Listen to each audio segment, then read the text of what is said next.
तो हेलो जी, नमस्कार। कैसे हैं आप लोग? स्वागत है आप सभी का अपनी केमिस्ट्री क्लासेस के इस अमेजिंग प्लेटफॉर्म में। आपको पता है हमारा चैप्टर चल रहा है एटॉमिक स्ट्रक्चर, जिसका आज है लेक्चर नंबर 02 नहीं, हमारे पास है लेक्चर नंबर यहाँ पर हमारे पास 03। ठीक है, तो लेक्चर नंबर 2 में हम लोग बाकी मॉडल्स के बारे में हम जान गए थे। ठीक है, तो लेक्चर नंबर 2 में मैंने आपको कहा था आज हम रदरफोर्ड का मॉडल यहाँ पर स्टार्ट करने जा रहे हैं। तो ठीक है, तो चलिए अब बढ़ते हैं अपने रदरफोर्ड मॉडल की तरफ। ठीक है, तो चलिए शुरू करते हैं। देखो, आज का सबसे पहला टॉपिक आता है हमारे पास यहाँ पर, जिसको हमने अल्फा कण पढ़ के कल छोड़ दिया था। ठीक है, यानी अल्फा पार्टिकल्स तक हमने कल पढ़ा था, पर आज हम यहाँ पर उसके बारे में और जानेंगे हम लोग इसके बारे में रदरफोर्ड एटॉमिक मॉडल। ठीक है, ये इन्होंने 1911 में दिया। ठीक है, ईयर 1911 में इन्होंने ये मॉडल दिया था। ठीक है, तो मेन बात क्या है, मॉडल हमारे पास हुआ क्या। ठीक है, रदरफोर्ड और उनके साइंटिस्ट थे, दो जो साइंटिस्ट थे। कौन थे और वो साइंटिस्ट? रदरफोर्ड और उनकी टीम थी। ठीक है, टीम का नाम मतलब दो लोग थे, गाइगर एंड मार्सडेन। ठीक है, गाइगर एंड मार्सडेन करके इनके दो क्या बोल सकते हैं, पार्टनर्स थे। ठीक है, ये लोग इनके साथ यहाँ पर इस प्रैक्टिकल को किए या फिर इस एक्सपेरिमेंट को किए। ठीक है, ऐसा हम यहाँ पर बोल देते। ठीक है, तो क्या हुआ, इन्होंने एक पतला सा सोने का, ठीक है, पतला सा सोने का एक पन्नी जैसे बोलते हैं, उसको पन्नी बोलते हैं। ठीक है, एकदम पतला सा सोने का एकदम छोटा सा पन्नी, जैसे कि हमारा कागज का वो रहता है ना, कागज का हम जिसको पेपर बोलते हैं। ठीक है, सॉरी मतलब पेपर, एक पेपर का यहाँ पर एक हम लोग पन्ना निकालते हैं। ठीक है, उतना पन्ना था, मतलब ऐसे ही सोने का था वो। ठीक है, वैसे ही सोने का था। ठीक है, यहाँ आपको डायग्राम नीचे में मेंशन करो। ठीक है, वहां आपको बीच में सोने का क्या बोलोगे, पन्ना दिखेगा। ठीक है, डायग्राम में देखो, बीच में आपको यहाँ पर, बीच में जब यहाँ पर से रेस टकरा रही है तो बीच में आपको एक सोने का पन्नी दिख रहा है। ठीक है, इसको क्या बोले हमने, गोल्ड फॉइल करके बोल दिया। ठीक है, फोटोग्राफिक प्लेट है और लेड प्लेट है और साथ में सोर्स ऑफ अल्फा पार्टिकल्स है। ठीक है, ये हमारे पास है। ठीक है, तो क्या हुआ यहाँ पर, पहले तो देखा जाए हुआ क्या, हम जानते हैं इसके बारे में। हाँ ठीक है, सबसे पहले हमने यहाँ पास लिखा है Rutherford and his team, Geiger and Marsden. ठीक है, टीम कौन थी, गाइगर और मार्सडेन थे, जो यहाँ पास मैंने मेंशन नहीं किया। ठीक है, bombard a very thin gold foil and fast moving alpha particles. ठीक है, जो इसमें रदरफोर्ड और उनकी टीम थी, ठीक है, उन्होंने क्या किया, एक पतला सा सोने का फॉइल लिया। ठीक है, सोने का फॉइल ले लिया। ठीक है, उसमें क्या होता है, बहुत तेज गति से, मतलब एकदम ज्यादा स्पीड से क्या हुआ, अल्फा पार्टिकल्स उसमें गए। ठीक है, जैसे ही मतलब वहां पर आप डायग्राम में जब देखते हो, ठीक है, जैसे ही अल्फा पार्टिकल्स जब आ रहे हैं, वो एकदम जैसे उससे टकराए, धीरे धीरे आ रहे थे ना अल्फा पार्टिकल्स, जैसे ही उससे टकराए, जब वो क्या बोल सकते हैं, गोल्ड फॉइल से टकराते हैं, तब क्या एकदम तेज, मतलब पूरा बौछार हो गया बोलते। ठीक है, हर जगह फट फट इधर उधर फेंकाते गया, जैसे आपको डायग्राम में दिख रहा होगा। ठीक है, हर जगह वो फेंकाते गया, पहले इधर इधर इधर इधर एकदम स्पीड से। ठीक है, जैसे हम लोग एक पानी का गुब्बारा धीरे से फेंकते हैं, जैसे ही पानी उससे गिरा फट से हर जगह फेंकाता है, वैसे ही सेम यहाँ पास भी हुआ। ठीक है, उसके बाद क्या हुआ, a zinc sulfide screen was placed around to detect the alpha particles. They produced scintillations on impact. ठीक है, मतलब जो भी क्या बोल सकते हैं इसमें,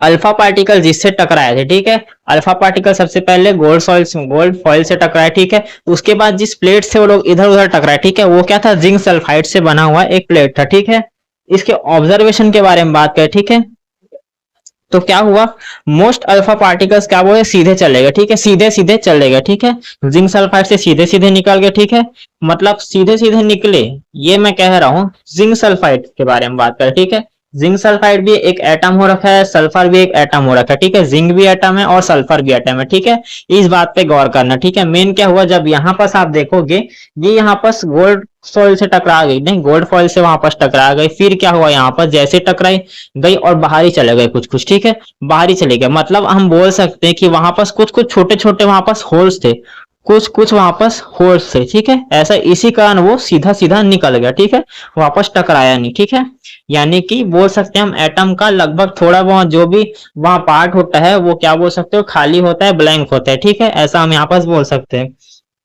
फिर उसके बाद कुछ जो भी छोटे छोटे अल्फा पार्टिकल्स थे, ठीक है, वो क्या हुआ, अपने बोल सकते हैं जो रास्ते में लोग जा रहे थे वो वहां पर भटक गए, ठीक है। कुछ कुछ को आप देखोगे कि यहाँ पर जब आप डायग्राम में देखते हो कुछ अल्फा पार्टिकल्स है वो वापस वहां पर देखो कैसे यहाँ पर से निकल के आ गई, ठीक है। ऐसा हम यहाँ पर बोल सकते हैं, ठीक है। कुछ कुछ यहाँ पर अल्फा पार्टिकल्स थे वो वापस पलट के आ गई, ठीक है। ऐसा यहाँ पर हुआ, ठीक है। क्यों आए, क्योंकि अल्फा पार्टिकल्स के पास क्या था, माइनस था, ठीक है। और जो भी यहाँ पर क्या था, इनके जिंक सल्फाइड की बात हो रही है यहाँ पर, तो उसमें क्या था, न्यूक्लियस में क्या था, प्लस चार्ज था, ठीक है। प्लस चार्ज था, ठीक है। इसलिए मतलब हमने बोल दिया इसके पास माइनस था उसके पास प्लस था, ठीक है। टकराई तो वापस आ गई, यानी कि उसके पास प्लस चार्ज था जिंक सल्फाइड की प्लेट के पास, ठीक है। इसलिए यहाँ पर हमने बोल दिया है some alpha particle defected at small angles nucleus has positive charge, ठीक है। उसके बाद आ रहा है a very few alpha particles bounced back nucleus is very small dense the massive. मतलब हम यहाँ पर कैसे कुछ ही पार्टिकल्स आए थे, ठीक है। कुछ ही पार्टिकल्स क्या थे, यहाँ पर देखोगे 1/8000 अल्फा पार्टिकल्स बाउंस्ड बैक। मतलब यहाँ कितना बड़ा ये यहाँ पर छोटा वाला नंबर आ रहा है, अगर आप यहाँ पर बोल सकते हो उतने ही अल्फा पार्टिकल्स यहाँ पर आए, ठीक है। तो चलो एक और बार फिर से समझो, ठीक है। हमने क्या किया, अल्फा पार्टिकल्स का एक सोर्स लिया, ठीक है। हमने फिर अल्फा रेस क्या की, एक पतली सोने की पन्नी बोल सकते हो, ठीक है। सोने की पन्नी या फिर गोल्ड फॉइल करके बोल दो, उससे टकराए, ठीक है। जैसे उससे वो टकराए एकदम स्पीड गया, बहुत ज्यादा स्पीड से अल्फा पार्टिकल जिंक सल्फाइड की जो भी प्लेट थी उससे टकराते गए, ठीक है। उसमें आप क्या बोलोगे, छोटा मोटा यहाँ पर क्या बोल सकते हो, छोटे छोटे शायद होल्स हो सकते हैं, जिसके कारण क्या थे, कुछ अल्फा पार्टिकल्स चले गए, ठीक है। कितने अल्फा पार्टिकल्स गए, लगभग 1/8000, ठीक है। ऐसा आप यहाँ यानी कि एक का 8000वां भाग, ठीक है। एक का 8000वां भाग या फिर एक का 1000 टाइम्स क्या बोल सकते हो पार्ट यहाँ पास निकल गया, ठीक है। ऐसा हमने हुआ, ठीक है। वहां क्या था देखोगे तो क्यों आया, अल्फा पार्टिकल्स के पास क्या था, माइनस चार्ज था, ठीक है। टकरा के क्यों आया होगा, अगर आप सोचोगे तो टकरा के क्यों आया होगा, क्योंकि जिंक सल्फाइड का प्लेट था, ठीक है। उसमें जो जिंक के एटम होंगे या सल्फाइड के एटम्स होंगे उनके पास क्या था, प्लस चार्ज था, ठीक है। प्लस चार्ज था, इसी कारण क्या हुआ, वहां पर वो वापस टकरा गया, क्योंकि माइनस के पास जब प्लस जाएगा तो डायरेक्ट टकरा के आएगा, ठीक है। समझे, ऐसा यहाँ पर हुआ, ठीक है। तो इसके बाद क्या, इसके बाद हम जानेंगे इसका कंक्लूजन क्या निकल गया उसके बारे में हम लोग समझते हैं, ठीक है। तो चलिए नोट कर लीजिए। तो उसके बाद देखो इसका हम लोग क्या बोल सकते हैं, कंक्लूजन क्या निकल के है। कंक्लूजन क्या निकल के होगा, देखिए सबसे पहले रदरफोर्ड एटॉमिक मॉडल की हम बात कर रहे हैं, आपको पता है इसका कंक्लूजन क्या निकल के है। सबसे पहले बोला गया atom has a टिनी nucleus at the centre which contains positive charge and most of the mass, ठीक है। मोस्ट ऑफ द मास, ठीक है।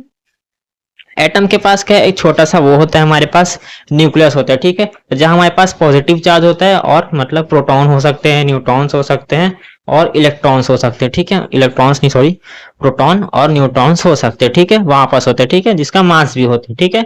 ऐसा हमने यहाँ पर बोल दिया। Electron resolve around nucleus like plants around the sun, ठीक है, प्लैनेट्स अराउंड द सन, ठीक है। यानी कि जो हमारा इलेक्ट्रॉन है, ठीक है, वो क्या है, जैसे हमारा प्लेनेट अर्थ है, ठीक है, अर्थ है, जिसके चारों तरफ हम बोल सकते हैं कि यहाँ पास क्या होता है, सन घूमते रहता है, ठीक है। जिसके चारों तरफ हमारे पास देखो तो सन घूमते रहता है अर्थ के, ठीक है। वैसे ही न्यूक्लियस को मान लो आप अर्थ और इलेक्ट्रॉन को मान लो आप सन, ठीक है। वैसे ही न्यूक्लियस के चारों तरफ, ठीक है, आइट साइड बोल दो, चारों तरफ क्या होता है, इलेक्ट्रॉन घूमते रहता है, ठीक है, गोल गोल गोल गोल घूमते जा रहा है, ठीक है। ऐसा हम यहाँ पास मान लेते हैं, ठीक है। और most part of atom is empty space, ठीक है। एटम के पास मतलब आधा स्पेस जो देखोगे, ठीक है, एटम के आप आधे पार्ट में देखोगे, यानी कि मोस्ट पार्ट बोलते हैं, ठीक है, मतलब आधे से भी ज्यादा पार्ट में देखोगे, ठीक है, वहां पर बहुत सारा खाली जगह होता है, ठीक है। ऐसा किसने कहा, रदरफोर्ड ने यहाँ पास निकाल लिया, ठीक है। तो ये हमारे पास रदरफोर्ड का मॉडल यहीं पर खत्म होता है, ठीक है। तो इसको आप नोट कर लो और साथ में डायग्राम को भी आप अच्छे से बना के देख लेना, काम आएगा, ठीक है आपके। तो चलो नोट कर लो। तो अब इसके बाद देख लो, ठीक है। तब इसके बाद क्या बोल सकते हैं, हमारे पास आता है रेडियस ऑफ एटम, ठीक है। एटम का रेडियस क्या है, 10⁻⁻10 मीटर है और रेडियस ऑफ न्यूक्लियस देखोगे 10⁻⁻15 मीटर, ठीक है, 15 मीटर माइनस में, ठीक है। तो इन दोनों का आप अगर यहाँ पर इन दोनों को जब आप डिवाइड करते हो तो क्या आता है पास 10⁵ मीटर, ठीक है, आप इसको बोल सकते हो। और या फिर आप बोल दोगे 10 टू दी, अगर आपको एटम का क्या बोल सकते हो वो निकालना है, ठीक है, रेडियस निकालना है। तो हमारा फॉर्मूला बनेगा 10⁵ into R radius of nucleus, ठीक है। और या फिर और क्या बोल सकते हैं, या फिर 10 क्या बोल सकते हैं हम इसको 1 लाख इंटू आर न्यूक्लियस, ठीक है, ऐसे हम यहाँ पास इसको बोल सकते हैं, ठीक है। उसके बाद आता है वॉल्यूम ऑफ एटम, ठीक है, एटम का वॉल्यूम क्या है 4/3 पाई, ठीक है, इंटू आर एटम का क्यूब बोल सकते हो, ठीक है, या फिर वॉल्यूम ऑफ न्यूक्लियस बोलोगे 4/3 पाई, ठीक है, 4/3 पाई देखोगे तो आर न्यूक्लियस का होल मतलब क्यूब बोल सकते हो, ठीक है। तो इन दोनों का भी आप जब डिवाइड करते हो तो आपके पास आ जाता है क्या बोल सकते हैं, हमारा यहाँ पास हम डिवाइड करेंगे तो वॉल्यूम ऑफ एटम और वॉल्यूम ऑफ न्यूक्लियस का आ जाता है हमारे पास 10⁻15, ठीक है। तो अगर हमको वॉल्यूम ऑफ एटम अगर निकालना है तो 10⁻15 इंटू हमको क्या करना है वॉल्यूम ऑफ न्यूक्लियस, ठीक है। ऐसा आपके पास कुछ कुछ क्वेश्चन बन सकते हैं, ठीक है, इसलिए मैंने यहाँ पास ये आपको करा दिया, ठीक है। तो इसको आप नोट डाउन कर लो। तो चलो इसके बाद अभी तो हम लोग रेडियस ऑफ न्यूक्लियस के बारे में, ठीक है, ऐसी हम लोग थोड़ा सा एक झलक देखे तो, पर रेडियस ऑफ न्यूक्लियस होता क्या है उसके बारे में जानो, ठीक है। जैसे आपको पता है हम एक न्यूक्लियस को देखते हैं, ठीक है, अगर हम हाइड्रोजन का न्यूक्लियस को ले मान लो, चलो ठीक है इतना सा बनेगा, ठीक है, हाइड्रोजन एटम हमें इतना सा रहेगा, चलो लिथियम लेते चलो इतना हो गया, ठीक है, थोड़ा सा लिथियम इतना हो गया। उसके बाद चलो हम लोग लिए मरकरी ले लिया, ठीक है, मरकरी ले लो तो इतना हो जाएगा, मरकरी का बहुत ज्यादा हो जाएगा, और क्या बोल सकते हो मरकरी का ज्यादा होगा। और अगर हमने ले लिया चलो चलो मान लो सोडियम ले तो इतना हो जाएगा, ठीक है। तो निर्भर किस पे यानी कि डिपेंड किस पे हो रहा है, ठीक है, न्यूक्लियस का मतलब रेडियस किस पे ऊपर डिपेंड हो रहा है, ठीक है। तो जैसे मतलब आप देखोगे, ठीक है, जैसे देखोगे हम लोग को पता है जिसका एटॉमिक नंबर ज्यादा होता है उसमें इलेक्ट्रॉन्स ज्यादा होंगे, ठीक है, एटॉमिक नंबर ज्यादा है जिसका उसमें इलेक्ट्रॉन्स भी बहुत ज्यादा होंगे, ठीक है। इलेक्ट्रॉन्स बराबर क्या होता है प्रोटॉन्स, ठीक है, यानी उसमें प्रोटॉन्स बहुत ज्यादा होंगे, ठीक है। प्रोटॉन्स ज्यादा होंगे तो क्या है उसके शेल्स बढ़ते जाएंगे, शेल्स बढ़ते जाएंगे, शेल्स बढ़ते जाएंगे, ठीक है, शेल्स बढ़ते जाएंगे। अगर आप लिथियम का देखोगे तो लिथियम का क्या है 3 ही शेल्स मतलब 1 और 2 शेल्स बच जाएंगे, ठीक है, 2 और 1, ठीक है, ऐसे जाएगा। और वही अपन लोग सोडियम का देखोगे तो 11 होते हैं तो उसमें क्या हो जाएगा 2 8 1, ठीक है, ऐसा यहाँ पर जाएगा, यानी 3 शेल्स उसमें हमको दिख गया, ठीक है। और वही लिथियम में 2 शेल्स दिखे, ठीक है। तो मेन बात क्या हो रहा है यहाँ पर रेडियस किस पे हम डिपेंड हो रहा है, मेन बात उसके शेल्स के ऊपर डिपेंड हो रहा है, ठीक है, यानी कि बोला जाए तो एटॉमिक नंबर पर, ठीक है। तो वही बात यहाँ लिखी हुई है, रेडियस ऑफ न्यूक्लियस किस पे हम किसके डायरेक्टली प्रोपोर्शनल होता है, यानी कि जितना आप मास नंबर बढ़ाओगे, ठीक है, जितना आप मास नंबर बढ़ाओगे उतना रेडियस ऑफ न्यूक्लियस बढ़ते जाएगा, ठीक है, ठीक है, ऐसा होगा। उसके बाद हम बोल सकते हैं जब इस हम लोग ये क्या बोल सकते हैं ये प्रोपोर्शनल का जब हम साइन हटाते हैं, ठीक है, जब साइन को हटे तो यहाँ पर एक कांस्टेंट आता है जिसको हम क्या बोलते हैं आर नॉट से रिप्रेजेंट करते हैं, ठीक है, आर नॉट से उसको रिप्रेजेंट करेंगे, ठीक है, किसको जब हम इस प्रोपोर्शनल के साइन को जब हटाते हैं, ठीक है, ऐसा यहाँ पर होता है, ठीक है, आर नॉट से रिप्रेजेंट करेंगे, यहाँ पर एक कांस्टेंट आर नॉट आता है, ठीक है। तो मास नंबर हम जानते हैं ए होता है, ठीक है, इसलिए हमने यहाँ पर लिख दिया ए, ठीक है। और आर नोट का वैल्यू क्या है हमारे पास, आर नोट का वैल्यू जब देखोगे या फिर आर जीरो ही बोल सकते हो आप इसको 1.33 इंटू 10⁻⁻15 मीटर, ठीक है। इसकी इतनी छोटी वैल्यू है, बहुत ज्यादा छोटी है, ठीक है, माइक्रो लेवल पे आप शायद तो बोल सकते हो चाहो तो, ठीक है, पर बहुत छोटी वैल्यू, ठीक है, माइक्रो लेवल पे है वैसे तो ये, ठीक है। यहाँ पास आप देखोगे, ठीक है, यहाँ पास कोई भी मान लो ये न्यूक्लियस है, ठीक है, किसी एटम का, और यह क्या है यहाँ से अगर आप जब देखोगे तो क्या हो रहा है यहाँ पास इलेक्ट्रॉन घूम रहा है, ठीक है, इलेक्ट्रॉन जब घूम रहा होता है तो क्या हो रहा है यहाँ पास रेडियस बढ़ते जाएगा, ठीक है, अगर जिसमें जितने भी इलेक्ट्रॉन बढ़ेंगे जिसमें, ठीक है, उसमें क्या है रेडियस बढ़ते जाएगा उसका, ठीक है, ऐसा यहाँ पास होते जाएगा, ठीक है। तो आपको पता है आर न्यूक्लियस, ठीक है, radius of nucleus is in range of 10⁻⁻15 metre, ठीक है। पिछले मतलब मैंने जब आपको बताया पिछले साइड में तो वही यही था, ठीक है। फिर मास नंबर क्या होता है आपको पता है, number of proton plus neutron होता है, ठीक है। और एटॉमिक नंबर क्या होता है, नंबर ऑफ प्रोटॉन होता है, ठीक है। तो ये हो गया रेडियस ऑफ न्यूक्लियस के बारे में हम लोग जान गए, ठीक है। अब क्या आगे बढ़ते हैं, चलो तो चलो उसके बाद आते हैं हम अपने दूसरे टॉपिक वेव्स की तरफ, ठीक है। तो वेव्स क्या है, ठीक है, वेव्स के बारे में हम लोग जानेंगे। तो वेव्स क्या होता है, सबसे पहले a wave is disturbance that travels through a medium transferring energy without the transfer of matter, ठीक है। वेव्स में क्या होता है किसी मैटर का ट्रांसफर नहीं करता, ठीक है, ये एक एनर्जी का ट्रांसफर कर रहा है देखा जाए तो, यहाँ पास ये एक एनर्जी का ट्रांसफर कर रहा है, ठीक है। कौन कर रहा है? वेव्स, ठीक है। वेव्स का है एक एनर्जी हो रखी है जो ट्रांसफर के काम आती है, ठीक है। एक एनर्जी है जो ट्रांसफर के काम आती है। कई बार ना मतलब देखोगे आप, कैसे कुत्ते लोग बात कैसे करते हैं, ठीक है। कुत्ते लोग बात कैसे करते हैं, हमेशा तो एकदम शांत रहते हैं, ज्यादातर कभी कभार भौंकते हैं, ठीक है। भौंकने का केस बाद में जान लेंगे, वो बायो का टॉपिक है। मैं बस वेव्स के बारे में बता देता हूँ यहाँ पर हम। क्या होता है, ठीक है, वो उनके पैर में कुछ ताकत होती है, देखा जाए तो वो अपने पैर से वेव्स छोड़ते हैं, ठीक है। पैर से वेव्स छोड़ेंगे, ठीक है। जैसे अपने एक पैर को बढ़ाएंगे वहां से अलग वेव्स निकलेगी। अलग अलग स्टाइल्स में वो लोग अपने पैर से क्या छोड़ते हैं? वेव्स छोड़ते हैं, ठीक है। इसके कारण क्या है, इसी एनर्जी को दूसरे कुत्ते के पास चले जाते हैं, ठीक है। वही आप अपने फोन से देखो, किसी को जब आप कॉल करते हो, ठीक है, कॉल कर रहे हो तो आप अपने फोन से वेव्स छोड़ लो, ठीक है। एक वेव्स जाता है, ठीक है, आपके फ्रेंड के पास जाए या आपके किसी महिला मित्र के पास जाए, ठीक है। वेव्स छोड़ रहे हो आप, वो गया उसके पास ही जाएगा वेव्स, ठीक है। उससे फिर एक एनर्जी का सोर्स बनता है, एक कनेक्शन बन जाता है, जिससे आप दोनों के बीच में बात होती हो या कुछ भी होती हो, ठीक है। कोई भी बातचीत होती है वो यहाँ पर से कनेक्शन के जरिए आप सुन पाते हैं, ठीक है। ऐसा यहाँ पर होता है। तो ये वेव्स का हम बोल सकते हैं वेव्स। और जगह देखो, टीवी का देखोगे, हर जगह रेडियो, टीवी और भी, ठीक है। वाईफाई के बारे में जानोगे, वो भी एक वेव हो रखा है, ठीक है। उसकी एक फ्रीक्वेंसी है जिससे वो क्या बोल सकते हैं, आपके पास आ रहा है, ठीक है। फ्रीक्वेंसी भी इनके ऊपर बहुत ज्यादा क्या बोलते हैं, डिपेंड करती, ठीक है। ऐसा यहाँ पर हम वेव्स के बारे में जानते हैं, ठीक है। तो वेव्स का है एक ट्रांसफरिंग एनर्जी हो रखी है, ठीक है। ऐसा हम यहाँ पर इसको बोले। तो वेव्स दिखती कैसी, बस यहाँ पर एक छोटा सा डायग्राम यहाँ पर मेंशन है, ठीक है।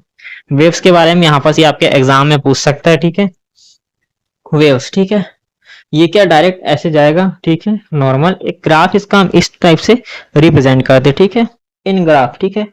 जब आप यहाँ पर, ठीक है, इन दोनों को क्या बोलते हैं, यहाँ ये ऊपर जो ये वाला पार्ट जो ऊपर उठ रहा है, ठीक है, ये वाला जो भी पार्ट है यहाँ पर, ये या सर्कल मारो, सॉरी, ये, ठीक है, ये दोनों वाला पार्ट है। उन दोनों को क्या बोलेंगे, इसको क्या बोलेंगे और इसको क्या बोलेंगे? क्रेस्ट बोलेंगे, ठीक है। क्रेस्ट, ठीक है, क्रेस्ट। और जो नीचे वाला पार्ट हो रहा है, ठीक है, नीचे वाला जो यहाँ पास ऐसे पार्ट है, ठीक है, जिसके कारण ये ऐसे उठा है, ठीक है, जिसके कारण यहाँ पास उठाव हुआ, ठीक है, जिसके कारण उठ के नीचे गिरा, उसको क्या बोलेंगे? थ्रो बोलेंगे, ठीक है। थ्रो क्या बोले? उठ रहे, थ्रो, थ्रो, उठते जा रहा है, उठते जा रहा है, ठीक है।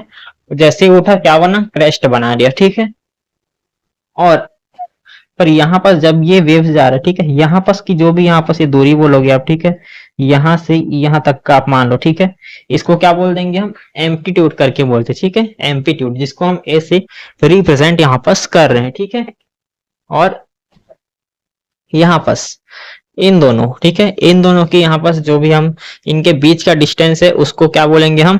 लैम्डा बोलते हैं, ठीक है, लैम्डा, ठीक है। तो यहाँ पास ये लैम्डा हमारे पास वेव्स हो जाता है, ठीक है। वेव्स के बारे में भी आगे और जानते हैं, तब तक के लिए आप इसको नोट करो।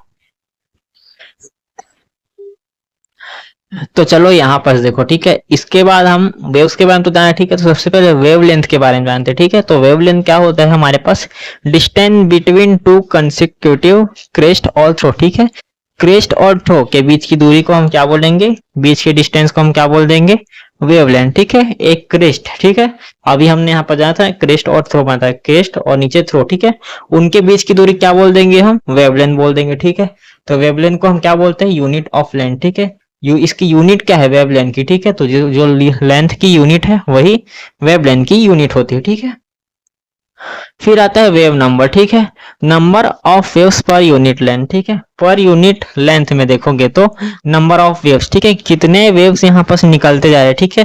कितने वेव्स के यहाँ पास क्या बोल सकते हैं, काउंटिंग हम कर रहे हैं, उसको क्या बोल देंगे हम लोग?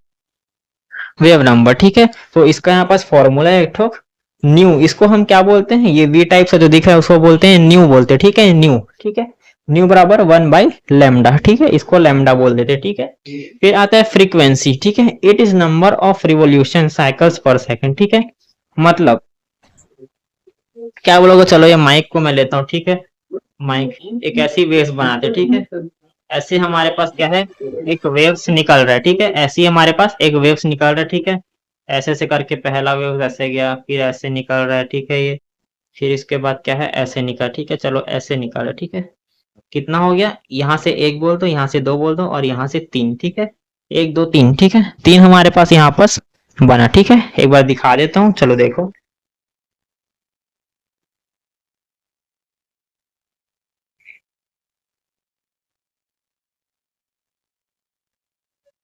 देखो यहाँ पास ऐसे एक वेव्स गया, ठीक है। कितना वेव्स बोलोगे इसको? 3 बोलोगे, ठीक है। तो यहाँ पास क्या बोलोगे आप? 3 बोल दोगे इसको, ठीक है। 3, ठीक है, 3 का 3 गया है। ऐसे देखो कि 1 2 3, ठीक है। तो यहाँ पास आप लोग ने देखा 3 वेव्स है, ठीक है। तो फ्रीक्वेंसी भी उतनी होगी, ठीक है।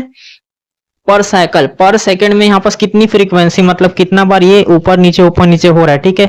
जितनी बार हुआ, अगर आप लोग बोल दोगे कोई पर सेकंड कितना बार हुआ, 50 बार हुआ, ठीक है। 50 बार, तो उसकी फ्रीक्वेंसी भी हो जाएगी 50, ठीक है। यानी कि 50 हर्ट्ज बोल देंगे, ठीक है। और ज्यादा होगा तो मेगा हर्ट्ज भी बोल सकते हैं, ठीक है।